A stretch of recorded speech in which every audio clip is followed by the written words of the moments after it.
post yesterday evening concerning the sentence of late Osinachi Nwachukwu's husband to death, and that post got me teary.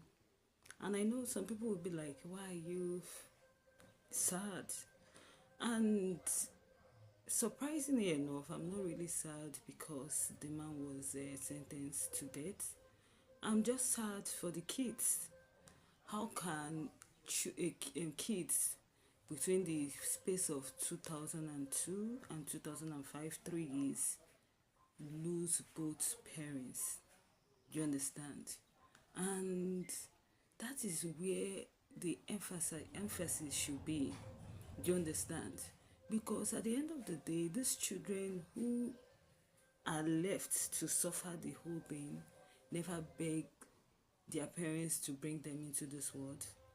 Both of them chose to raise, procreate, and bring in children into this world.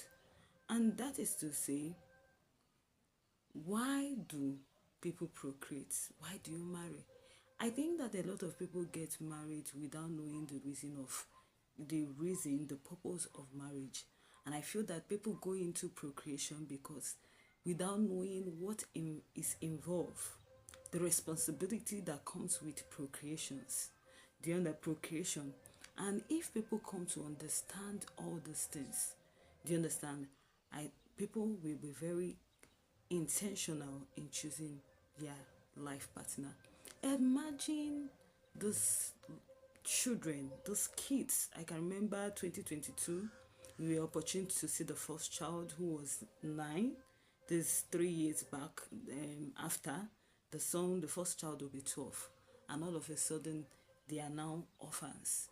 Why? Because of the decision their parents took. Do you understand? All because of the parents' decision. And that is why they say when two elephants are fighting, the grass suffers. When we are talking about live before you leave, people don't really understand. Okay, look at what this whole thing is resulting to.